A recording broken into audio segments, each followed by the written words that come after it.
ಚತುರ ಇರುವೆ, ದುಷ್ಟ ಆನೆ, ದುಃಖವಾದ ಪಕ್ಷಿ.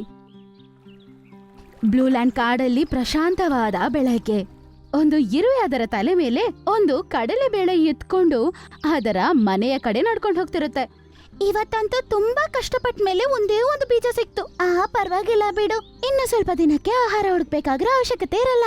ಆಗ ರಾಮು ಆನೆ ತುಂಬಾ ಮಜಾ ಮಾಡ್ಕೊಂಡು ಮಸ್ತಾಗಿ ನಡ್ಕೊಂಡ್ ಬರ್ತಾನೆ. ವಾ, ಇವತ್ತು ಮುಂಜಾನೆ ಎಷ್ಟು ಚೆನ್ನಾಗಿದೆ, ಮಜಾ ಬಂತು. ಅವನು ಆ ಇರುವೆಯನ್ನು ನೋಡಿದ ತಕ್ಷಣನೇ ಒಂದೇ ಒಂದು ಬೇಳೆಯನ್ನು ಅವನು ಸೊಂಡಿಲಲ್ಲಿ ಎತ್ಕೊಂಡು ಅದನ್ನ ಅವನ ಬಾಯಿಗೆ ಇಟ್ಕೊಂಡ್ಬಿಡ್ತಾನೆ. ಅಯ್ಯೋ, ನೀನು ಏನ್ ಮಾಡ್ದೆ?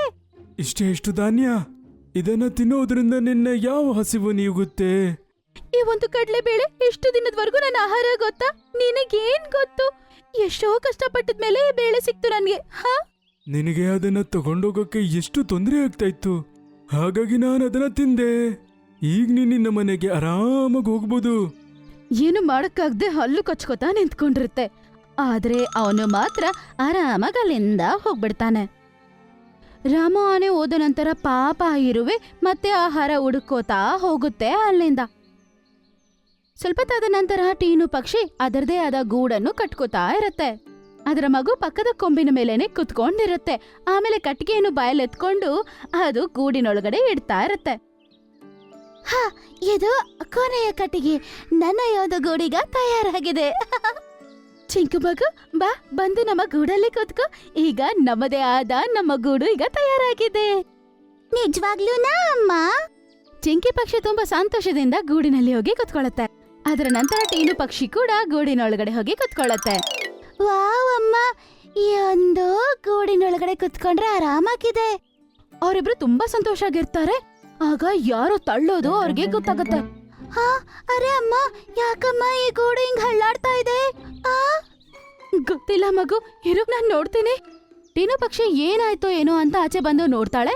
ನೋಡಿದ್ರೆ ಈ ರಾಮು ಆನೆ ಅದರ ಸೊಂಡಿಲಿನಿಂದ ಈ ಮರವನ್ನು ಅಲ್ಲಾಡಿಸ್ತಾ ಇರ್ತಾನೆ. ಅರೆ ರಾಮು ಆನೆ, ನೀನು ಏನ್ ಮಾಡ್ತಿದ್ಯಾ? ನನ್ನ ಗೂಡು ಕೆಳಗಡೆ ಬಿದ್ದೋಗುತ್ತೆ. ಟೀನು ಹಕ್ಕಿ, ನನ್ನ ಸೊಂಡಲಿಗೆ ತುಂಬಾ ನೆವೆ ಆಗ್ತಾ ಇದೆ. ಒಂದ್ ವೇಳೆ ಕೆರ್ಕೊಂಡಿಲ್ಲ ಅಂದ್ರೆ ಆಮೇಲೆ ನೋವಿಂದ ಹುಚ್ಚ ಆಗ್ಬಿಡ್ತೀನಿ. ಟೀನು ಪಕ್ಷಿ ಹೇಳ್ತಿರೋದು ಕೇಳಿಸ್ಕೊಂಡು ಕೂಡ ತಲೆಗೆ ಹಾಕೋದೆ ಬೇಕಂತಾನೆ ಆನೆ ಮರವನ್ನು ಅಲ್ಲಾಡಿಸ್ತಾನೆ ಇರುತ್ತೆ. ಆಮೇಲೆ ಗೂಡು ಹಂಗೆ ಕೊನೆಗೆ ಬಂದ್ಬಿಡತ್ತೆ. ಅಮ್ಮ! ಚಿಂಕಿ ಪಕ್ಷಿ ಆ ಒಂದು ಗೂಡಿನಿಂದ ಆಚೆ ಬರ್ತಾಳೋ ಇಲ್ವೋ, ತಕ್ಷಣ ಆ ಒಂದು ಗೂಡು ಕೆಳಗಡೆ ಬಿದ್ದು ಉಳಿದೋಗತ್ತೆ.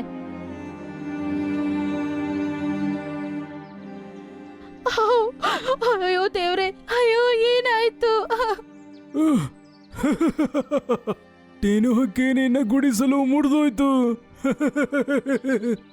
ಟೀನು ಪಕ್ಷಿಗೆ ಒಡೆದೋದ ಅದರ ಗೂಡಿನ ಮೇಲೆನೆ ಕಣ್ಣಿತ್ತು. ಅದನ್ನ ನೋಡ್ತಿದ್ರೆ ಅದಕ್ಕೆ ಕಣ್ಣೀರು ಬರ್ತಾ ಇತ್ತು. ಆದ್ರೆ ಈ ರಾಮು ಮಾತ್ರ ಸಂತೋಷವಾಗಿ ನಕ್ಕೊಂಡಲ್ಲಿಂದ ಹೋಗ್ತಾನೆ. ಸಾಯಂಕಾಲದ ಸಮಯ ಜಂತುಗಳು ಮಾತಾಡ್ಕೋತಾ ಇರ್ತವೆ. ಈ ರಾಮು ಆನೆ ನಮ್ಮ ಜೀವನವನ್ನೇ ಹಾಳು ಮಾಡ್ತಾ ಇದ್ದಾನೆ. ನನ್ನ ಊಟ ಕದ್ದು ಬಿಟ್ಟ, ಮತ್ತೆ ನನ್ನ ಕೈಯಿಂದ 3 ದಿನದವರೆಗೂ ಸೇವೆ ಮಾಡಿಸ್ಕೊಂಡ, ಆಮೇಲೆ ನನ್ನ ಬಿಟ್ಟಿದ್ದಾನೆ. ಬರ್ತಾ ಬರ್ತಾ ಅವನು ತುಂಬಾ ಜಾಸ್ತಿ ಮಾಡ್ತಿದ್ದಾನೆ. ನಾನು ಕಷ್ಟಪಟ್ಟು ಕಟ್ಕೊಂಡಿರುವ ನನ್ನ ಗೂಡು ಅದನ್ನ ಮರವನ್ನು ಅಲ್ಲಾಡ್ಸಿ ಕೆಳಗಡೆ ತಳ್ಬಿಟ್ಟ. ಕೇಳಿದ್ರೆ ಅಂತಾನೆ ಅವನು, ನನ್ನ ಸೊಂಡಲ್ನಲ್ಲಿ ನಂಗೆ ನವ್ಯ ಆಗ್ತಿತ್ತು, ನಾನೇನಾದ್ರೂ ಕೆರ್ಕೊಂಡಿಲ್ಲ ಅಂದ್ರೆ ಆಮೇಲೆ ನನ್ಗೆ ಹುಚ್ಚಿ ಹಿಡಿದು ಬಿಡುತ್ತೆ ಅಂತಾನೆ. ಇವನು ರಾಮು ಆನೆ ಅಲ್ಲ, ಇವನು ಭೂತ ಇವನು. ಎಲ್ಲರೂ ಅವನನ್ನ ಬೈಕೋತಾ ಇರ್ತಾರೆ. ಆಗ ಇರುವೆ ಒಂದ್ ಮಾತು ಹೇಳತ್ತೆ. ಅದೇ ಲೈನ್ ಅದಕ್ಕೆ ಯೂಸ್ ಆಗತ್ತೆ.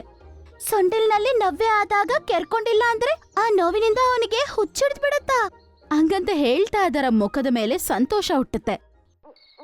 ರಾತ್ರಿಯ ಸಮಯದಲ್ಲಿ ಆನೆ ಒಬ್ಬಂಟಿಯಾಗಿ ಅದರ ಗುಹೆಯಲ್ಲಿ ಕೂತಿದ್ದಾಗ ಇರುವೆ ಅದರ ಬಳಿ ಹೋಗಿ ಅನ್ನತ್ತೆ,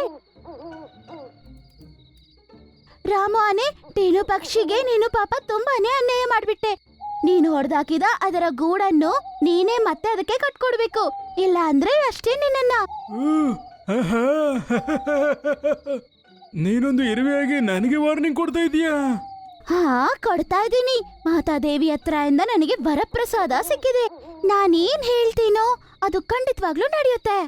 ಆಯ್ತು, ಏನ್ ಹೇಳ್ಬೇಕು ಹೇಳು, ನನಗೇನೂ ಆಗುದಿಲ್ಲ. ಸರಿ, ಹಾಗಾದ್ರೆ ಕೇಳು. ಟೀನು ಪಕ್ಷಿಯ ಗೂಡನ್ನು ಹೊಡೆದಾಕಿ ನೀನು ತುಂಬಾ ದೊಡ್ಡ ತಪ್ಪು ಮಾಡಿದ್ಯಾ. ನೀನು ಅದಕ್ಕೆ ಅದರ ಗೂಡನ್ನು ಮತ್ತೆ ಕಟ್ಟಿ ಕೊಡ್ಲೇಬೇಕು. ಇಲ್ಲ ನಾಳೆ ಸಾಯಂಕಾಲದೊಳಗಡೆ ನೀನು ಕಟ್ಟಿ ಕೊಟ್ಟಿಲ್ಲ ಅಂತ ಅನ್ಕೋ, ಮತ್ತೆ ನಿನ್ನ ಸೊಂಡಿಲಿನಲ್ಲಿ ನೋವು ಬರ ಶುರು ಆಗತ್ತೆ. ಅದು ನಿನ್ ಕೈಲಿ ತಡ್ಕೊಳಕ್ಕೆ ಆಗಲ್ಲ. ನನಗೆ ಭಯ ಆಗೋಯ್ತು. ಈಗ ಆಯ್ತಲ್ಲ ನಿಂದು, ನೋಡಿ ಹೊರಡು ಇಲ್ಲಿಂದ, ನಾನ್ ಮಲ್ಕೊಳ್ಳೋ ಟೈಮ್ ಆಯ್ತು. ಆಮೇಲೆ ಹಂಗಂತ ಹೇಳಿ ಆನೆ ಕಣ್ ಮುಚ್ಕೊಂಡು ನಿದ್ದೆ ಮಾಡ್ತಾನೆ. ಆಮೇಲೆ ಬೇಕಂತಾನೆ ಇರುವೆ ಸೈಲೆಂಟ್ ಆಗಿ ಅವನ ಸೊಂಡಿಲೊಳಗಡೆ ಹೋಗ್ಬಿಡುತ್ತೆ. ಹಾ, ಈಗ ಬರುತ್ತೆ ಮಜಾ. ಬೆಳಗ್ಗೆ ಆಗಿದ ತಕ್ಷಣ ಆನೆ ಎದ್ದೊಳತ್ತೆ. ಆಮೇಲೆ ಆ ಕಡೆ ಈ ಕಡೆ ಅಂತ ಆಚೆ ಹೋಗಿ ಸುತ್ತಾಡ್ತಾ ನೋಡ್ತಾ ಇರುತ್ತೆ. ಇವತ್ತು ಯಾವ ಪ್ರಾಣಿನೂ ಅಕ್ಕಪಕ್ಕ ಕಾಣಿಸ್ತಾ ಇಲ್ವಲ್ಲ. ಬಹುಶಃ ನನ್ನಿಂದ ಎಲ್ರೂ ಭಯಪಟ್ಟಿರ್ಬೇಕು. ಆ ಇರುವೆ ಇಲ್ಲಿನವರೆಗೂ ಸೊಂಡಿಲದ ಒಳಗಡೆ ಕುತ್ಕೊಂಡಿರತ್ತಲ್ವಾ, ಅದು ಈಗ ಅದನ್ನ ಕಚ್ಚಕ್ಕೆ ಶುರು ಮಾಡತ್ತೆ.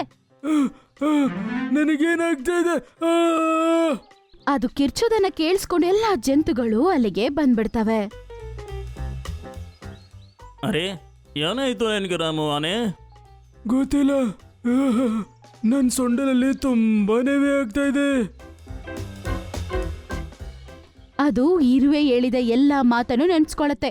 ಮತ್ತೆ ಅದು ಅಲ್ಲಿಂದ ಓಡುತ್ತೆ. ಈ ಆನೆ ತುಂಬ ವಿಚಿತ್ರವಾಗಿ ಆಡ್ತಾ ಇದ್ದಾನೆ. ನಾನು ಕಷ್ಟಪಟ್ಟು ನನ್ನ ಗೂಡು ಕಟ್ಕೊಂಡೆ. ಇವಾಗ ಒಂದೊಂದು ಕಟ್ಟಿಗೆಯನ್ನು ನಾನು ಕೆಳಗಡೆಯಿಂದ ಮೇಲೆ ಎತ್ಕೊಂಡು ಹೋಗ್ಬೇಕು. ಇದನ್ನ ಕಟ್ಟೋದು ಎಷ್ಟು ಕಷ್ಟ. ಮತ್ತೆ ಇದನ್ನ ಕಟ್ಕೋಬೇಕಾ ನಾನೀಗ? ರಾಮು ಆನೆ ಅದರ ಕೈಯಲ್ಲಿ ಮೃದುವಾದ ಹುಲ್ಲಿನಿಂದ ತಯಾರು ಮಾಡಿದ ಗೂಡನ್ನು ಎತ್ಕೊಂಡು ನಡ್ಕೊಂಡ್ ಬರುತ್ತೆ. ಟೀನು ಹಕ್ಕಿ, ನೀನ್ ಚಿಂತೆ ಮಾಡಬೇಡ, ನಾನೇನೋ ಮಾಡ್ತೀನಿ. ಆಮೇಲೆ ಅದರ ಸೊಂಡಿಲಿನ ಸಹಾಯದಿಂದ ರಾಮು ಆನೆ ಮತ್ತೆ ಗೂಡನ್ನು ಕಟ್ಟಕ್ಕೆ ಶುರು ಮಾಡುತ್ತೆ. ಆಮೇಲೆ ಒಳಗಡೆ ಕೂತಿರುವ ಇರುವೆ ಕಚ್ಚೋದನ್ನು ಕೂಡ ನಿಲ್ಸತ್ತೆ. ಅದರ ನಂತರ ಅಲ್ಲಿಗೆ ಎಲ್ಲಾ ಜಂತುಗಳು ಬರ್ತವೆ. ತುಂಬಾ ಕಷ್ಟಪಟ್ಟ ನಂತರ ಆ ಗೂಡನ್ನು ಅದು ತಯಾರು ಮಾಡತ್ತೆ. ಆಮೇಲೆ ಅದು ಅದರ ಸೊಂಡಿಲಿನ ಸಹಾಯದಿಂದ ಗೂಡನ್ನು ಎತ್ತಿ ಮರದ ಮೇಲೆ ಇಡುತ್ತೆ. ಅದರ ನಂತರ ಅದು ತಗೊಂಡ್ ಬಂದ ಮೃದುವಾದ ಹುಲ್ಲಿನಿಂದ ಮಾಡುವ ಗೂಡನ್ನು ಅದರೊಳಗಡೆ ಇಡುತ್ತೆ. ಹೋಗು ಟೀನು ಹಕ್ಕಿ, ನಿನ್ ಮನೆ ಈಗ ತಯಾರಾಗಿದೆ. ನನ್ನ ಕ್ಷಮಿಸ್ಬಿಡು, ನಾನು ನಿನಗೆ ತುಂಬಾ ತೊಂದರೆ ಕೊಟ್ಟಿದ್ದೀನಿ. ನಂಬಿಕೆ ಇದೆ, ಈಗ ನಾನು ಅದರ ಆಸೆ ಪೂರೈಸಿದ್ದೀನಿ. ರಾಮು ಆನೆ ಇಷ್ಟು ಒಳ್ಳೆ ಕೆಲಸ ಮಾಡ್ತಿರೋದನ್ನ ನೋಡಿದ ಜಂತುಗಳು ತುಂಬಾನೇ ಆಶ್ಚರ್ಯ ಪಡ್ತಾರೆ. ರಾಮು ಆನೆ ಕೂಡ ಅನ್ಕೊಳ್ಳುತ್ತೆ, ಒಳ್ಳೆ ಕೆಲಸ ಮಾಡಿದ ಕಾರಣದಿಂದನೇ ಅದಕ್ಕೆ ಸೊಂಡಿಲಿನಲ್ಲಿ ನೋವು ಕೂಡ ಇಲ್ದೆ ಹೋಗತ್ತಂತ. ಅದರ ನಂತರ ರಾಮು ಆನೆ ಮತ್ತೆ ಅದರ ಗುಹೆಗೆ ಹೋಗಿ ನಿದ್ದೆ ಮಾಡತ್ತೆ. ಆಮೇಲೆ ಇರುವೆ ಅದರ ಸೊಂಡಿಲಿನಿಂದ ಆಚೆ ಬರುತ್ತೆ. ಆಮೇಲೆ ಅದು ಸೈಲೆಂಟ್ ಆಗಿ ಅಲ್ಲಿಂದ ಹೋಗ್ಬಿಡತ್ತೆ. ಮಾರನೇ ದಿನ ಬೆಳಗ್ಗೆ ಎಲ್ಲಾ ಜಂತುಗಳು ಕೊಳದ ಬಳಿ ನೀರ್ ಕುಡಿಯಕ್ಕೆ ಬರ್ತಾರೆ. ಅದೇ ಸಮಯದಲ್ಲಿ ರಾಮು ಆನೆ ಕೂಡ ಅಲ್ಲಿಗೆ ಬರ್ತಾನೆ. ಹೇಗಿದ್ದೀರ ಗೆಳೆಯರೇ? ಏನಯ್ಯ ರಾಮು ಆನೆ, ಈಗ ಕಾಡಿನಲ್ಲಿ ಬರೀ ನಿನ್ ಬಗ್ಗೆನೇ ಮಾತಾಯ್ತು. ನೀನಂತೂ ತುಂಬಾ ಒಳ್ಳೆಯವನಾಗಿದ್ಯಂತೆ, ಹೌದಾ? ಹಾ, ಈಗ ನಾನು ಕೆಟ್ಟ ಕೆಲಸ ಮಾಡೋದನ್ನ ಬಿಟ್ಬಿಟ್ಟಿದ್ದೀನಿ, ಮತ್ತೆ ಒಳ್ಳೆ ಕೆಲಸ ಮಾಡೋದನ್ನ ಶುರು ಮಾಡಿದ್ದೀನಿ. ಒಳ್ಳೆ ಕೆಲಸ ಮಾಡೋದ್ರಿಂದ ಹೃದಯಕ್ಕೆ ತುಂಬಾ ನೆಮ್ಮದಿ ಸಿಗುತ್ತೆ. ನನಗೆ ಈಗ ಈ ಮಾತಿನ ಅರ್ಥ ಆಯ್ತು. ಅದನ್ ಕೇಳಿಸ್ಕೊಂಡಿದ ತಕ್ಷಣ ಜಂತುಗಳೆಲ್ಲರೂ ಹಂಗೆ ಲೈಟ್ ಆಗಿ ಮೆತ್ತಗೆ ನಗ್ತಾರೆ. ಅದನ್ನ ನೋಡಿದ ಇರುವೆ ಕೂಡ ಸೈಲೆಂಟ್ ಆಗಿ ಕಣ್ಣು ಹೊಡೆಯುತ್ತೆ.